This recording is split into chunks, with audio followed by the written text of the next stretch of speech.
Ya, terima kasih semua. Assalamualaikum warahmatullahi wabarakatuh. Terima kasih sudah hadir. Sore ini kita akan belajar tentang lanjutan ya, Basic NLP 19. Nah, ini permintaan Bu Susan ya, untuk menjaga mindset. Ya, tentu saja maksudnya untuk menjaga mindset tetap positif. Ya, bagaimana caranya kita akan ulas ya. Saat lagi, perkenalkan nama saya Ari. Kita ada di Basic NLP 19 sudah cukup jauh ya, berarti kita sudah 19 bulan. Setiap akhir bulan kita menyelenggarakan Basic NLP secara online. Besok kita akan belajar tentang feature memory. Ya. Oke, sekarang kita sekilas tentang apa itu NLP ya. Jadi NLP adalah Neuro Linguistic Programming, ilmu yang mempelajari cara kerja pikiran manusia. Jadi NLP cara mempelajari cara kerja pikiran manusia, baik pikiran sadar maupun pikiran bawah sadar. Jadi dengan kata lain, NLP adalah buku manual tentang pikiran manusia. Ya, jadi sebenarnya sebelum kita beraktivitas, sebelum kita bekerja, ya, belum menikah, apa-apa, kita sudah belajar tentang cara kerja pikiran manusia dulu, buku manualnya. Tapi nggak apa-apa, tidak ada kata terlambat ya.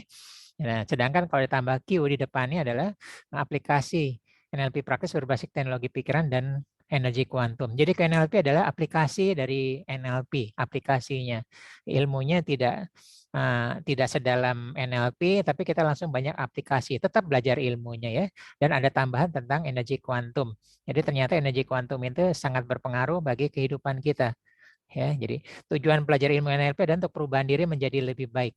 Kita semua ingin menjadi gitu kan, menjadi lebih baik. Ya. Perubahan dimulai dari diri kita sendiri. Ya, ingat ya, pertama kali diri kita sendiri, baru lingkungan keluarga, teman sosial, dan sebagainya. Ya, kesalahan umum, orang mempelajari NLP buru-buru. Habis ini ingin merubah keluarganya, anaknya, istrinya, suaminya. Ya, enggak. Ya, kita konsisten dulu belajar mengaplikasikannya, diri kita sendiri, baru untuk orang lain. Ya, jadi pastikan untuk diri kita sendiri kita aplikasikan, sehingga kita menjadi paham. Ya, beda antara mengerti dengan paham ya, antar tahu dengan paham. Ya, tahu, mengerti dan paham. Nah, paham itu berjenjang, makin diaplikasikan tingkat pemahamannya makin dalam. Ya, kita lihat kalau di sini ya. Jadi NLP itu terbagi 3, Neuro Linguistic Programming ya. Neuro adalah proses cara berpikir kita ya, menggunakan cara pikir kita, menggunakan indera-indera kita ya, apa yang terjadi ya, pada diri kita dan lingkungan kita. Ya, linguistik adalah bagaimana apa yang kita ucapkan ya, bagaimana kita menggunakan ucapan kita. Ya. Dan perlu diperhatikan bahwa ucapan kita, apapun ucapan kita, yang terdampak pertama adalah diri kita. Ya, lihat kalimat ini. Ya, ini adalah definisi dasar tentang NLP yang bisa dicari dengan mudah di Google ya. Jadi apapun pikiran ucapan kita, yang pertama kali terdampak adalah diri kita, pikiran kita, dan respon dari tubuh kita. Ya, maka dari itu, kalau kita berbicara dengan orang lain yang baik-baik saja, mendoakan yang baik-baik saja. Ya, nah, kemudian pada programming, bagaimana perilaku kita. Ya, jadi perilaku kita, bagaimana strategi perubahannya dengan mengubah perilaku kita. Nah, sekarang bagaimana perubahan kita? Ya, kita sekarang bagaimana, mau bagaimana nanti, gitu ya. Nah, contohnya adalah ya, di sini bisa kita lihat ya, bahwa kalau kita sekarang positif, nanti kalau berubah jadi negatif, menjadi lebih buruk. Ya. Atau kita negatif tetap menjadi negatif. Berarti tidak ada perubahan. Ya. Kita mau milih yang slide ini atau slide berikut ini. Ya. Yang tadi negatif menjadi lebih baik. Atau kita mempertahankan menjadi lebih baik. Nah, konteks basic NLP 19 adalah yang bawah ini. Ya, menjadi tetap lebih baik. Ya, atau menjadi lebih baik lagi. Gitu ya, tapi nggak apa-apa, kita akan ulas semuanya dulu ya, sekalian mengulang. Ya, jadi setuju ya bahwa kita berubah, kalau sudah bagus mungkin kita perlu mempertahankannya. Kita ulang sebentar bahwa perubahan mindset bisa melalui 4 pintu ya. Jadi perubahan pola pikir, perubahan pola ucap, perubahan perilaku, dan perubahan pola energi. Ya. Dan perubahan ini bisa dilakukan dengan repetisi atau pengulangan. Ya, pengulangan. Ya, jika kita melakukan pengulangan selama 21 hari, maka akan menjadi kebiasaan baru. Ya, kemudian diulang lagi 90 hari menjadi gaya hidup baru atau new lifestyle. Ya, atau di Indonesia disebut dengan new normal ya. Nah, mulai 6 tahun merubah jadi sifat baru dan 15 tahun menjadi karakter baru. Gitu ya. Nah, jadi pentingnya pengulangan. Jadi makin pengulangan makin dalam. Nah, kita review sebentar secara singkat apa itu empat pintu perubahan. Ya, jadi perubahan pola pikir kita sudah belajar di basic NLP 1, boleh lihat rekaman YouTube-nya ya. Nah, kita ada teknik disebut dengan teknik reframe. Ya, nah, reframe kemudian diulang lagi di basic NLP 12. Ya, kita merubah sudut pandang atau merubah makna dari suatu peristiwa yang netral. Jadi suatu peristiwa itu netral sebenarnya di dunia ini, semua netral. Yang membuat tidak netral adalah diri kita dan berdasarkan pengalaman hidup kita yang terbawa dari masa lalu. Gitu ya. Bisa juga dari dogma-dogma ya dan sebagainya. Nah, kemudian kita reframe ya, misalnya sesuatu yang kita anggap negatif menjadi positif. Ya, itu kita melakukan reframe, merubah pola pikir, merubah sudut pandang. Ya, ya selama ini kita berpikir negatif terus. Bagaimana kita pola pikir kita berubah menjadi positif dan itu kita latih terus-menerus ya. Minimal 21 hari, kemudian 90 hari dan 6 tahun dan akhirnya 15 tahun. Kalau sudah 15 tahun sudah aman ya menjadi karakter baru. Kita karakter dengan cara berpikir positif. Nah, kalau selama ini kita banyak ketakutan ya, ancaman ya. Jadi adanya juga keluhan ya. Nah, kemudian kita menjadi kreatif. Jadi banyak orang yang karena ancaman menjadi melihat peluangnya, ya, melihat peluang di antara yang kita banyak lihat orang-orang sukses ya, ancaman-ancaman atau kesulitan ya, masalah menjadi solusi. Nah, jadi dulu masalah transportasi ya di mana macet ya, kemudian jarang begitu dapat kendaraan umum penuh lagi ya, maka solusinya adalah Gojek, Gokar dan sebagainya ya. Kemudian cara berpikir solusi ya. Selain solusi adalah bagaimana kalau kesulitan-kesulitan kita mencari kemudahan ya. Jadi bersama dengan ancaman ya, bersama dengan masalah, bersama dengan solusi ada terbuka pintu lain menjadi peluang, menjadi solusi, menjadi kemudahan. Selalu ada. Ya, ada perusahaan yang tutup, ada perusahaan yang buka baru lagi. Selalu begitu. Ya, sekarang lagi boomingnya industri kesehatan. Ya, itu lagi booming. Kemudian industri transportasi yang barang ya, pengiriman barang, kurir. Nah itu jadi selalu ada kemudahan karena orang ada di rumah ya, diam di rumah, barang-barang pesan online. Jadi selalu ada seperti itu. Ya, kemudian bisnis juga semua bergeser dengan online dan sebagainya. Nah, dan semua itu perubahan pola pikir itu kita tentu aja dengan pengulangan ya. Jadi kita pengulangan ya. Jadi kalau kita selama ini berpikir negatif, oh iya, kita sudah belajar di basic NLP 1, nah, coba kita berpikir positif. Nah, selama kita selalu berusaha berpikir positif, kita ulang-ulang-ulang, lama-lama menjadi kebiasaan kita 21 hari. Lama-lama menjadi lifestyle kita. Gitu ya. Nah, jadi lifestyle kita lama-lama kalau ada masalah langsung kita kreatif mencari peluang, pasti ada peluang, gitu ya, menjadi bisnis baru, mencari solusi baru dan sebagainya. Nah, jadi selalu ada peluang, ya, selalu ada kemudahan. Nah, itu kita sudah mengulang sebentar yang sudah kita pelajari tentang perubahan pola pikir.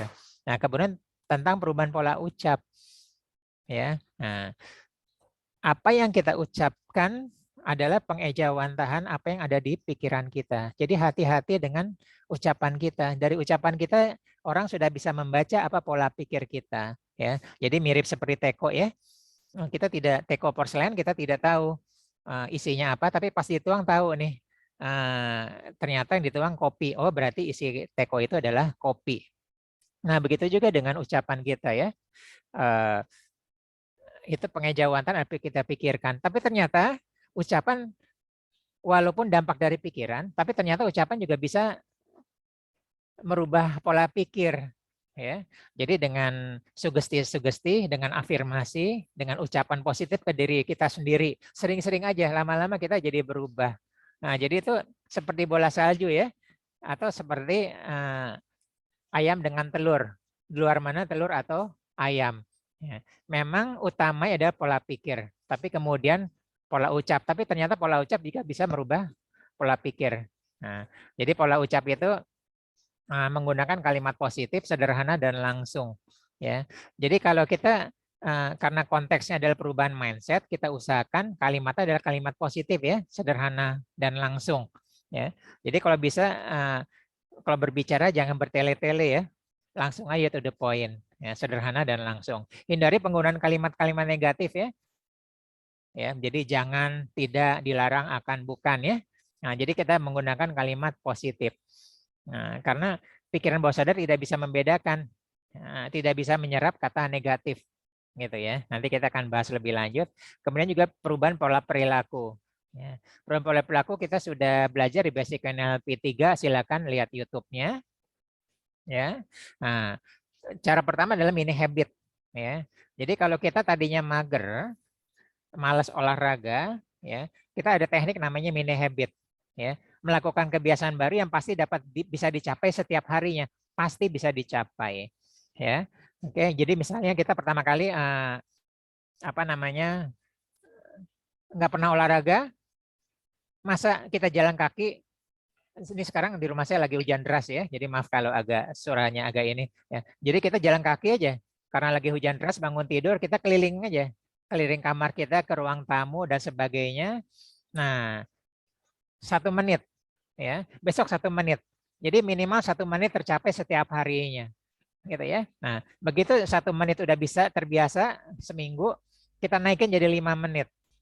Setiap hari kita olahraga 5 menit. Itu disebut dengan mini habit ya.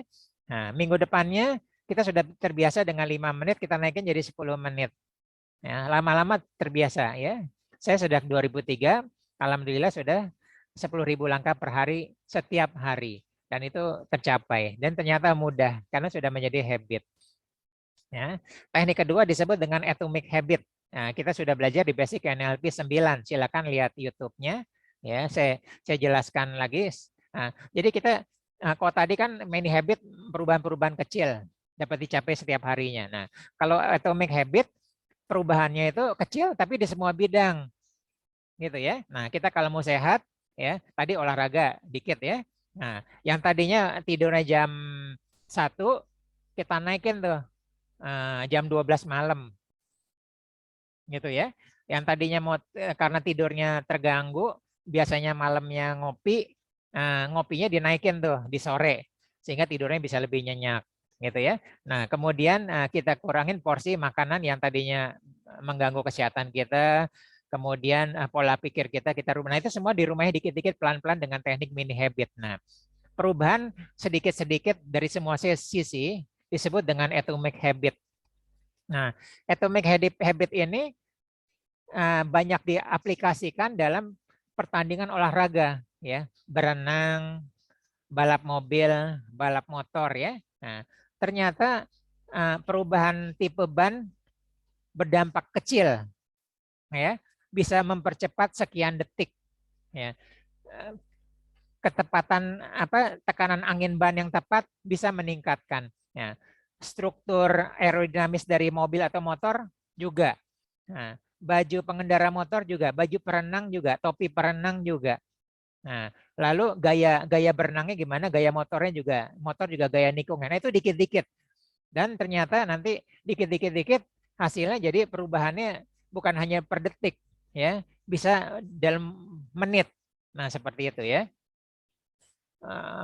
Jadi kalau kita pertandingan seperti F1 ya atau MotoGP, nah itu per detik itu sangat berharga ya. Juara 1 sama juara 2 mungkin hanya dibedakan hanya sepersekian detik gitu ya. Nah, itu disebut dengan atomic habit. Nah, bisa juga dengan perubahan pola energi ya. Nah, jadi yang selama ini kita menggunakan energy force ya. Energy force itu menurut tabelnya Profesor David Hawkins ya, bisa lihat di internet, adalah energi negatif seperti marah, sedih, kecewa, takut gitu ya. Nah, kita rubah jadi force atau energi tinggi, senang, damai, bahagia, bersyukur. Nah, ini bisa dilihat di rekaman YouTube-nya di Basic NLP 4. Nah, ini adalah pintu perubahan mindset. Boleh masuk dari pintu mana aja ya. Boleh pikir, pola ucap, pola perilaku, pola energi. Pola perilaku juga bisa ya. Ikutin aja. Kalau teman-teman kita suka olahraga, kita ngikutin mereka aja, pagi-pagi jalan-jalan ya tiap minggu pagi. Nah, itu dari perilaku. Walaupun kita belum nerima, belum senang seperti itu. Nah, ini reframe ya contoh ya. Jadi reframe itu cuman perubahan frame, artinya sudah berbeda. Kita sudah biasa mengcrop foto kita ya. Nah, dengan mengcrop frame-nya berbeda, arti bisa berbeda. Lihat dari 3 gambar ini ya. Kalau hanya melihat gambar pertama ya, maka yang terlihat, yang terkesan adalah ketakutan, kesedihan atau kemarahan, kesedihan ya atau ketakutan. Kenapa? Kita lihat frame yang kedua ya, kita zoom out ya. Oh, ternyata dia sedang di penjara. Nah, kemudian kita zoom out lagi, oh enggak. Oh, ini cuman main film aja ya, rekaman film. Nah, itu disebut reframe. Ya, jadi dan hati-hati kita sedang di reframe oleh media. Ya, kita sedang di reframe oleh medsos, oleh teman-teman kita. Kita sedang di reframe oleh buzzer. Nah, sekarang bagaimana kita bisa keluar dari reframe itu? Nah, itu kita memerlukan kearifan, kita memerlukan kemampuan untuk reframe, keluar dari framing orang lain, framing kelompok. Ya, bisa juga kita didogma oleh orang lain dan sebagainya. Kalau dogma itu bagus ya, seperti dogma agama apa-apa atau suatu hal yang baik, adab itu bagus. Tapi kalau enggak, kita keluar. Nah, itu kita bisa mempunyai kemampuan reframe, ya. Keluar bagai kata keluar dari tempurung. Itu kan reframe. Ya, ini juga reframe ya. Kita memilih pola mata lebah atau lalat, ya. Lalat fokusnya hanya mencari kotoran. Lebah fokusnya mencari bunga, ya. Jadi lalat walaupun di taman bunga yang indah, yang dicari tetaplah kotoran. Sebaliknya lebah walaupun di kotoran dicari adalah sekuntum bunga yang indah, karena dia akan menghisap madu, ya. Ini gambar yang kanan juga ya. Perbedaan sudut pandang orang bisa berkelahi ya. Padahal netral, ya. 6 atau 9 itu netral. Yang bikin tidak netral adalah kita. Gitu ya. Nah, kita bisa juga kita pecundang ya atau saya juara. Nah, itu tentang reframe. Nah, ini tentang perubahan pola ucap ya. Nah, tadi saya bilang kalau kita berucap, ucapan yang positif-positif aja ya. Karena kata-kata kalimat negatif tidak bisa dikenal oleh pikiran bawah sadar ya. Jangan malas. Seperti kata bilang jangan pikirkan gajah berwarna pink. Padahal ada kata jangan tapi ada di otak kita yang masuk adalah gajah berwarna pink. Nah, hati-hati kalau kita bilang jangan malas, ya makanya masuk ke pikiran bawah sadar malas. Ingat hukum pengulangan. Kalau sekali 2 kali nggak apa-apa, jangan malas nggak apa-apa. Jangan malas nggak apa-apa. Tapi kalau berulang, apalagi kita ngomong ke anak kita ngomong ke bawahan kita, ngomong ke tim kita, jangan menyerah apa-apa. Nah, lama-lama yang terprogram oleh pikiran bawah sadar mereka adalah malas, menyerah. Gitu. Nah, ini kita merubah pola ucap sehingga merubah mindset. Hati-hati dengan ucapan merubah mindset. Ya, merubah pola ucap, merubah pola mindset. Nah, itu saya sebut ya bahwa ternyata ucapan bisa Nah, kita gunakan kalimat yang baik-baik saja untuk diri kita ya. Saya sehat, saya semangat, ya. Daya juang saya tinggi dan sebagainya. Gitu ya, saya berpikir positif. Nah, itu afirmasi untuk diri kita. Nah, ternyata kita dengan mengulang-ulang kalimat seperti itu dia bisa merubah salah satu pintu untuk merubah mindset kita. Nah, jadi penting sekali untuk mengulang ya. Nah, kita memerlukan momentum untuk merubah mindset, memerlukan momentum. Ya, saya harapkan sekarang adalah momentum untuk merubah ya, terutama yang baru ya. Kalau yang lama momentum udah dapat ya. Nah, habis itu kita perlu ada pengulangan, pengulaman itu untuk menjaga momentum ya. Nah, jadi perlu kita mempelajari sesuatu, mengaplikasikan sesuatu, kebiasaan baik yang telah kita ada, kita maintain, kita ulang-ulang ya. Sebab kalau nggak diulang akan hilang gitu ya. Jadi kita perlu maintain. Nah, ini hilang ya. Mindset kita melemah ya. Jadi kita perlu memaintain. Saya mundur lagi ya. Jadi maintain itu adalah sesuatu yang sudah bagus kita ulang-ulang terus ya. Nah, kalau kita sering mengucapkan itu tentu aja kita mengulang ya. Yang Muslim sering mengucapkan ayat-ayat tertentu dalam sholat apa-apa dia akan hafal. Seperti kita banyak yang hafal Pancasila karena sering-sering ulang ya dan sebagainya. Kita yang bisa juga mengulang kebiasaan dengan gerakan ya, seperti orang main piano, orang menari, dansa ya. Mereka bisa karena pengulangan. Waktu pertama kali mereka tertatih-tatih, ngelangkahnya aja kusut. Orang belajar nari ya, belajar dance. Tapi lama-lama karena pengulangan tubuh udah apa namanya? Udah ringan aja bergerak ke sana kemari. Nah, coba ya, lama tidak diulang, hilang. Keahlian itu hilang. Hafalan kita hilang ya. Mindset yang kita hilang, berubah jadi mindset yang dipengaruhi oleh lingkungannya ya. Jadi wajib melakukan pengulangan, itu wajib, dan itu hukum alam. Itu adalah cara kerja pikiran manusia. Makanya kita belajar NLP, wajib pengulangan, hafalan pengulangan ya. Teknisi perlu pengulangan, kalau enggak kehilangan keahliannya ya. Begitu juga pilot ya. Nah, pilot kan jam terbang. Jadi kita istilah jam terbang itu adanya dari pilot. Bayangkan pilot senior sudah 10.000 jam terbang ya, karena sesuatu, karena pandemi ya. Misalnya dia dipecat. Nah, sekarang banyak nih Garuda kan lagi mau apa namanya? Mau ditutup misalnya. Kemudian baru dapat pekerjaan 5 tahun lagi. Coba gimana? Gitu. Oh, itu mulai dari awal lagi ya, sudah tidak terbiasa. Mungkin caranya dia adalah dengan latihan simulasi untuk mempertahankan skill dia dalam menerbangkan pesawat. Nah, itu salah satu caranya. Tapi kalau enggak hilang ya. Bisa dari nol lagi kemampuan ininya, apa namanya, mengemudikan pesawatnya lagi. Gitu ya. Nah, jadi penting untuk kita pengulangan. Nah, sekarang bagaimana mempertahankan mindset? Kita bertanya lagi pada diri kita sendiri. Nah, ini bisa kita lihat di Google ya, kita cari 21 hari itu merubah mindset, merubah habit ya. Termasuk untuk menghancurkan habit kita ya. Nah, jadi misalnya kita bisa break habit kita ya. Jadi misalnya biasa kita perokok ya.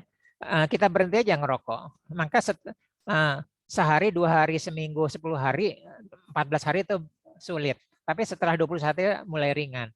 Ya, setelah 90 hari mungkin bisa lepas seterusnya. Gitu ya. Jadi kebiasaan baru ini bisa membuat habit baru atau bisa memutuskan habit yang lama yang kita anggap tidak baik ya. Nah, ternyata habit lama juga yang baik bisa hilang. Nah, kita bahas sekarang. Nah, ini slide terakhir tapi ceritanya panjang. Ya. Apakah mindset kita sudah sesuai dengan yang kita inginkan? Belum, misalnya. Kita jawab belum. Kembali ke 4 pintu yang tadi barusan kita bahas ya. Pintu pertama adalah merubah pola pikir. Yang tadi yang berpikir negatif, kita latih berpikir positif, melihat dari sudut pandang positif.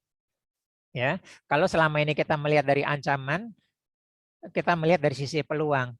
Pebisnis itu selalu melihat peluang dari sesuatu ancaman, dari sesuatu kesulitan orang. Ya, kesulitan orang merupakan lahan bisnis baru, asal dia memberikan solusi dan orang mau membayar.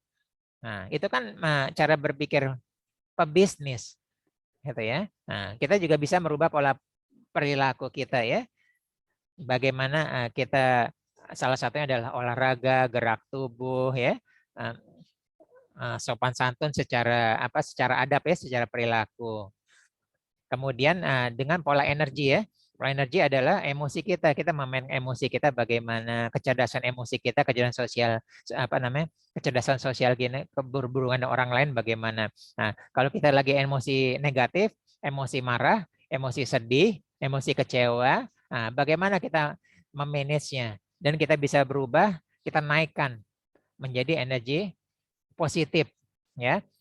Saya nggak mau lagi kecewa seperti ini, saya nggak mau sedih lagi seperti ini ya. Saya harus berubah demi membahagiakan kedua orang tua saya. Saya harus berubah.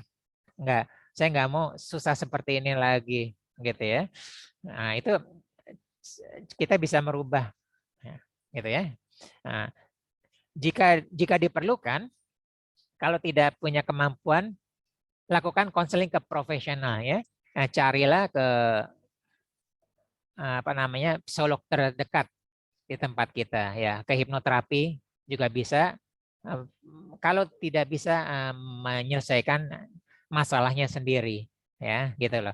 Oke, nah itu kalau belum, ya tadi empat pintu ya.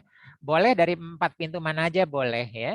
Boleh dari perilaku, boleh dari lingkungan, kan dari perilaku kan. Carilah lingkungan yang baik dan sebagainya. Nah, kemudian jika sudah, nah sudah ini adalah maksud tujuan dari materi ini, mempertahankan mindset kita yang sudah baik, ya. Pertama adalah kita maintain minimal seminggu sekali, ya. Saya lihat ada beberapa kantor ya ada meeting ya, Monday morning meeting ya. Selalu setiap awal hari di hari Senin ya, bukan I hate Monday, I love Monday ya. Membuat motivasi, ngopi-ngopi, ngobrol-ngobrol ya, strategi-strategi, mengingatkan visi misi perusahaan dan sebagainya. Nah, kita juga minimal ya. Nah, kalau kita sudah biasa jalan kaki pagi, sudah bisa olahraga, sudah bisa berenang, apa-apa, kita maintain. Yang tadinya tiap hari, mungkin kalau udah bertahun-tahun udah biasa, ya minimal seminggu sekali lah, gitu ya. Nah, kita maintain. Tadi seperti pilot ya. Nah, kita termasuk mengendara motor atau mobil. Nah, kita tetap maintain. Kalau kita nggak punya mobil, nggak punya motor, sekali-sekali pinjam lah ya motor atau mobil teman kita. Nah, jadi kita maintain keahlian kita. Ya, kita kita pernah kerja jadi montir motor, ya lama-lama karena kehidupan kita meningkat nggak jadi montir lagi, ya bisa juga lama-lama kehilangan apa namanya kemampuan ini, walaupun masih tersisa ya, gitu lah. Nah, kemudian hindari perubahan yang melebihi 21 hari. Nah, ini banyak teman-teman saya nih, udah semangat, daya juangnya tinggi, hebat, penjualannya hebat, luar biasa ya, motivasinya hebat. Begitu suksesnya, ya dikasih oleh perusahaan jalan-jalan ke luar negeri. Ya, jalan ke luar negeri itu biasanya nggak lama ya, 7 hari, 10 hari, kadang-kadang bisa extend. Nah, ada nih, sekali-sekali dia pengen reward dirinya sendiri, dia extend itu. Ya, apalagi sekarang zamannya pandemi ya, apa-apa bisa bekerja di luar apa namanya ini. Dia jalan-jalan lebih dari 1 bulan, gitu ya. Nah, 1 bulan ini kan sudah lebih dari 21 hari, sudah lebih dari 3 minggu. Nah, kecepatan dia, ya, selama ini dia bekerja, daya juang dia, kegigihan dia, gerak tubuh dia, yang tadinya sudah kencang, sudah apa-apa, ya, yang habis itu istirahat sebentar, habis itu dia kerja lagi, tapi karena istirahatnya lama, nah ini berubah nih. Nah, begitu dia mulai lagi, pemanasannya lambat dan performanya mungkin nggak akan bisa terulang lagi karena dia sudah melebihi 21 hari, dia mengulang lagi 21 hari, 90 hari, 6 tahun dan 15 tahun. Nah, hindari. Nah, kita konteks ya, kita sudah mindset kita sudah bagus, perilaku kita sudah bagus, ucapan kita sudah bagus. Nah, hindari perubahan melebihi 21 hari. Boleh perubahan tuh boleh ya. Misalnya kita selama ini capek bekerja, lelah ya, kita mau refreshing, jalan-jalan ke puncak, ke pantai, apa-apa boleh, sehari, 2 hari, 3 hari ya, seminggu, 2 minggu lah maksimum. Ingat hukum ya, hukum 21 hari, boleh, silahkan saja, gitu ya. Karena habis itu kita balik lagi seger ya, semangat baru ya, dan sebagainya, kita seger. Nah, cuman khawatirnya kalau sudah lewat dari 21 hari. Nah, kemudian hindari membuat habit baru yang melemahkan habit lama atau tidak relevan terhadap goal ya. Jadi banyak nih habit-habit baru ya. Nah, kita lebih misalnya kita mau lebih langsing, lebih sehat ya. Sehat dulu baru langsingnya bonus ya.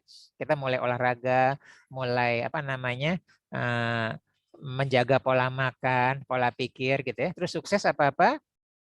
Terus kita diajak teman-teman mulai nih, mulai merayakan kesuksesan kita, hangout ya, mulai banyak makan, mulai kongko-kongko, terus aktivitas kita ya itu mengurangin aktivitas yang selama ini sudah menjadi habit baik pada kita, jadi tidak relevan lagi terhadap goal kita gitu ya. Goal kita tadi misalnya untuk sehat dan langsing, ternyata habis itu berubah arah ya, apapun ya, tadi cuman goalnya seperti itu. Jadi hindari habit baru yang tidak relevan terhadap habit lama, mengurangin ya, atau cara lain adalah kita bergabung dengan orang-orang mempunyai mindset yang sama ya. Sekarang kan banyak apa namanya teknik untuk apa namanya untuk langsing ya, kan banyak tuh. Nah, kalau kita mau itu kita gabung sama mereka ya. Bagaimana suka dukanya saling mensupport ya. Teknik untuk langsing sekarang banyak ya. Nah, kita bergabung dengan mereka mindsetnya. Begitu juga dengan bisnis. Kita bergabung dengan orang yang mindsetnya mindset pebisnis. Jadi kita ikut mereka ya. Jadi mereka pasti ceritanya adalah mereka jatuh dan mereka bagaimana bangunnya, bangkitnya. Nah, kita melihat itu. Kita melihat pola mindset mereka. Nah, bukan bergabung dengan orang-orang yang gagal ya, percuma deh. Ya, gue udah pernah ngikutin, udah berkali-kali, duit habis apa-apa ya, nggak ada hasil sekarang. Gitu ya. Nah itu kita bergabung dengan orang yang mindsetnya apa namanya mindset berbeda. Ya. Kemudian beradaptasi. Nah ini penting ya, growth mindset. Ya kita sudah pernah belajar, silakan lihat lagi YouTube saya Grit and Growth Mindset.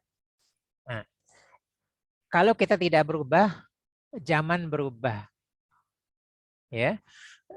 Zaman memaksa kita untuk berubah. Ya. Jadi kita harus punya kemampuan untuk beradaptasi. Ya. Ini bisa hilang lagi loh. Hukum 2196 sama 15 hari bisa hilang lagi. Bisa hilang lagi karena dipaksa berubah oleh zaman. Ya. Ingat kita sudah setahun pandemi, banyak orang berubah. Ya. Berubah secara perilaku, berubah secara gerak tubuh, secara pikiran, istilahnya kaum rebahan ya. Nah, ya, kita harus beradaptasi bagaimana jalan keluarnya. Ya. Kalau kita ada pemotongan gaji atau pemberhentian kerja, kita harus cari jalan keluar. Nah, harus beradaptasi. Ya. Persaingan semakin ketat. Ya. Jadi kemampuan beradaptasi itu termasuk mindset kita. Ya, disebut dengan growth mindset. Ya. Mindset itu ada dua, fixed mindset dengan growth mindset. Ya. Mindset yang baik dan benar adalah growth mindset. Ya. Growth mindset bukan berarti melihat kegagalan, justru kegagalan itu sebagai batu loncatan. Ya, batu itu bukan untuk sandungan, tapi untuk batu loncatan. Ya, zaman berubah, mereka merubah pola pikirnya. Ya, jadi pola pikir harus berubah ya. Sudut pandang harus berubah. Ya, itu disebut dengan growth mindset. Ya, growth mindset itu salah satu cirinya tidak cepat menyerah, tidak mudah menyerah, dan tidak cepat, tidak mudah puas. Ya, selalu ada kemajuan walaupun sedikit ya. Nah, beda dengan fixed mindset. Fixed mindset akan bertahan di mana dia sudah menjadi pemenang. Ada sesuatu yang dia banggakan ya. Ada sesuatu ya. Dia pernah berprestasi itu aja yang diulang-ulang. Ya. Dan itu dia ceritakan kemana-mana. Ya. Itu udah dengan berjalan waktu itu udah nggak berlaku lagi. Contoh ya. Contoh ya. Nah, dulu zamannya masih NEM masuk SMA, sekolah SD SMP berdasarkan NEM ya. Waktu SD lulus NEM bagus, bisa masuk SMP yang diinginkan. Tapi udah SMP udah nggak kehitung lagi tuh NEM. Nanti ada lagi NEM SMP, NEM SMA, dan masuk kuliah. Nah, begitu juga ya. Lihat teman-teman kita yang sukses sekarang. Ternyata tidak ada relevansinya dengan nilai akademis waktu sekolah, nggak ada.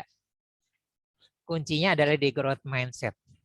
Ya, justru mereka yang ditempa ya oleh ujian-ujian yang masa kecilnya penuh dengan ujian, mereka lebih tangguh ya karena dilatih untuk beradaptasi, untuk bertahan ya. Jadi hati-hati kalau kita apa namanya mendidik anak kita dalam zona nyaman.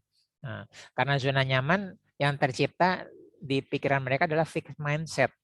Ya, karena nggak pernah teruji. Ujian itu membuat mereka jadi growth. Ya. Nah, kemudian terakhir adalah kalau bisa carilah coach atau mentor yang bisa membimbing kita. Jadi everybody needs a coach. Ya, habis itu memerlukan mentor. Nah, mentor adalah coach adalah orang yang menggali potensi kita, bertanya kepada kita, sedangkan mentor adalah yang profesional, yang ahli di bidangnya. sudah jatuh bangun di sana, sudah pernah melewati ini dan sudah sampai ke tujuan. Itu disebut dengan mentor. Ya. Jadi kalau kita bergelut di satu bidang, hobi atau profesional atau apapun pekerjaan kita perlu mentor. Ya, mentor itu adalah orang yang sudah ahli, sudah sudah melewati jalan itu dengan jatuh bangun dan sudah mencapai tujuannya. Gitu ya. Kalau nggak ada mentor tetap bisa, tapi try error-nya banyak, kegagalannya banyak. Dan terakhir tetap hukum pengulangan. Pengulang itu nggak bohong, ya. 21 hari itu nggak bohong, ulang-ulang terus, ya. Jadi mempertahankan masa itu mudah, pengulangan aja, repetisi aja, gitu ya, dan sebagainya. Ya semua pengulangan, ya. Pengulangan hal jelek juga pengulangan. Kita sudah selesai, silakan kalau ada pertanyaan.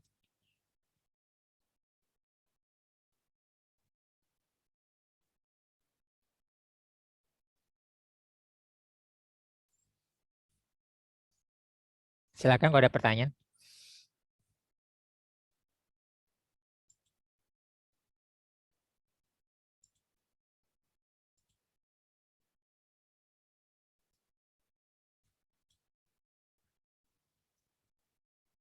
Ini ya. Jadi pastikan bahwa kita bisa, ini pintu masuk kita dari 4 pintu perubahan mindset. Pak, 4 pintu tadi apa aja ya Pak? Saya lupa Pak. Ini ada di layar Bu Susan, ya. Oh, yang ini pola pikir, perubahan pola pikir. Ya, dan ini juga pola energi ya. Ya. Untuk pola energi kita bergabunglah dengan orang-orang yang selalu membangkitkan energi kita, motivasi yang baik ya. Gitu lah. Kemudian jadi dia terutama ke arah emosi kita ya. Emosi itu kan sebenarnya energi yang menurut Profesor Hawkins ya. Bagaimana bisa merubah yang energi rendah, energi negatif ya, force itu sedih, marah, kecewa apa menjadi power. Oke, sekarang kamu kecewa, kamu sedih. Bagaimana jalan keluarnya? Bagaimana untuk merubah itu? Nah, itu bisa coach, bisa mentor yang membantu ke sana. Seperti itu. Jadi bisa cara apapun juga bisa. Bisa juga dari perubahan pola perilaku Bu Susan ya. Gitu lah. Walaupun dia tidak sukai karena dia dididik keras oleh orang tuanya dengan tujuan baik, lama-lama jadi terbiasa. Gitu. Ya Pak, thank you Pak. Ya, sama-sama Bu Susan. Yang lain silakan. Ingat yang penting juga adalah pengulangan ya. Nah, pengulangan ini tidak bohong ya. Jadi pengulangan ini penting. Tidak ada sesuatu yang tanpa pengulangan. Kita belajar matematika, kita belajar berenang, kita menghafal sesuatu ya. Hafalan baik pekerjaan apa-apa itu selalu ada pengulangan. Kita bisa ahli menyetir ya, mengemudikan mobil, motor atau pesawat karena pengulangan. Kita bisa berenang karena pengulangan. Gitu ya. Nah, sekarang kita teori di sini ya. Bagaikan kita belajar berenang baca buku. Nah, sekarang kita bagaikan belajar berenang, belajar baca dengan hanya membaca buku. Tapi kita belum nyebur. Nggak bisa. Kita baru dapat momentumnya aja. Mulailah ya kita nyebur berenang, kita nendang-nendang kakinya, tubuh kita belum bergerak tuh di dalam air. Sampai akhirnya suatu waktu tendangan kita pas dan kita merasakan tubuh kita maju. Oh begini caranya berenang ya, caranya nendang gaya katak, caranya mengayun-ayun gaya bebas dan sebagainya. Lama-lama kita seluruh tubuh kita sudah menyatu ya, cara berenangnya seperti ini, lama-lama kita bisa lebih cepat dan sebagainya. Jadi sangat penting pengulangan. Nah, pengulangan ini untuk tujuan baik maupun tujuan tidak baik ya, seperti itu. Jadi kalau seseorang kan kalau misalnya orang yang perokok itu kan pertama kan mungkin ngikut-ngikut teman-teman ya, hisapan pertama batuk, tapi habis itu dia paksa dia ikutin terus gitu ya. Nah, lama-lama jadi perokok. Atau dia berhenti pusing, banyak alasan ya. Saya nggak bisa kerja, nggak bisa mikir, mulut saya asam. Tapi kalau dia terus-terusin, lama-lama dia juga berhenti. Nah, itu juga hukum pengulangan. Gitu ya. Silakan ada pertanyaan lagi. Wah, mati.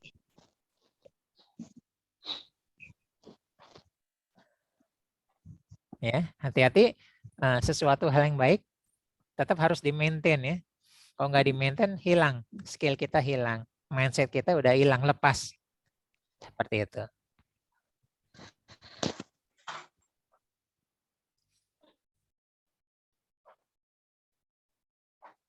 Nah, ini yang tadi ya. Nah, jadi hati-hati dengan ucapan kita ya.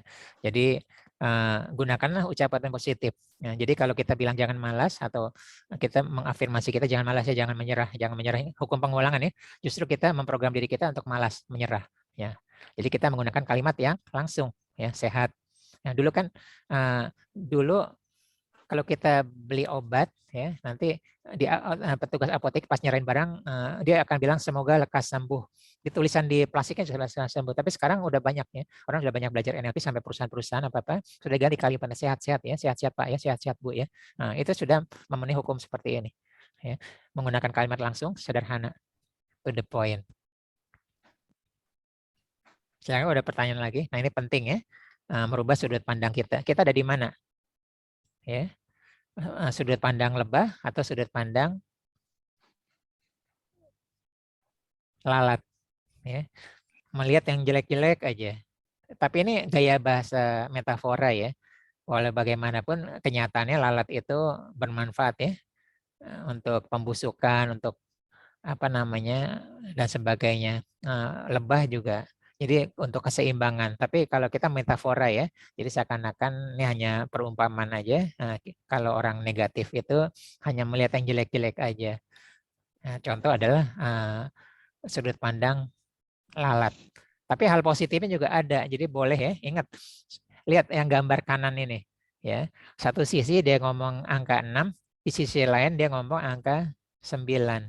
Nah, kita ngomong falsafah lalat ya. Lalat itu kata motivator itu, dia hanya melihat yang jelek-jelek saja. Nggak bagus, tinggalkan. Jadi boleh ya, seperti itu. Kita harus ngelihat yang baik-baik aja, ngelihat terobosan-terobosan. Nah, tapi di sisi lain, ada profesi yang memerlukan melihat yang jelek-jelek, melihat yang kesalahan-kesalahan. Ya, nah itulah profesi seperti jaksa, ya, terus auditor, ya, hacker. Hacker kan ngelihat lubang-lubang ya, seperti itu. Tapi hacker dalam arti positif ya. Kemudian mungkin dan sebagainya, masih banyak inspektur ya, inspektorat jenderal itu kan untuk mengawasi ya, melihat ada ketidaksesuaian dari suatu prosedur. Nah, kira-kira seperti itu. Jadi sesuatu positif negatif itu ada sisi positifnya, positif ada sisi negatifnya. Jadi kalau kita maintain positif terus, kita jadi nyaman. Kita harus mampu melihat sisi negatifnya. Analisa SWOT ya, strengths, weaknesses, opportunity dan threat. Harus mampu melihat semuanya. Nah, reframe ini harus mampu melihat berpindah-pindah. Tapi secara umum kita lihat yang sesuai dengan tujuan kita. Tujuan kita adalah mencari terobosan, ya, berpindah dari hambatan menjadi peluang, ya, berpindah dari kesulitan menjadi kemudahan dan sebagainya. Nah, jadi reframe ini adalah teknik paling dasar banget dari NLP dan ini bisa merubah dunia kita. Silakan kalau masih ada pertanyaan.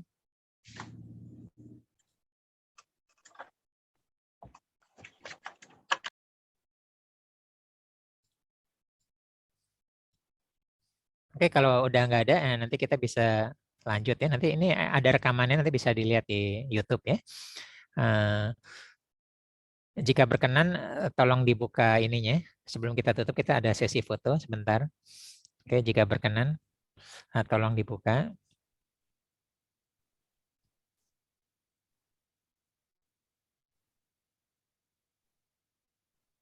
Oke, kita mulai 3 ini ya. 3 apa namanya? 3 kali shoot ya. Oke, 1, 2, 3. 1, 2, 3. Oke, 1, 2, 3. Oke, terima kasih semuanya. Insya Allah bermanfaat. Nanti ada apa-apa kita bisa lanjut ya. Bisa diskusi di grup atau apa. Terima kasih semua ya. Terima kasih. Assalamualaikum warahmatullahi wabarakatuh. Ya, izin saya tutup ya. Ya.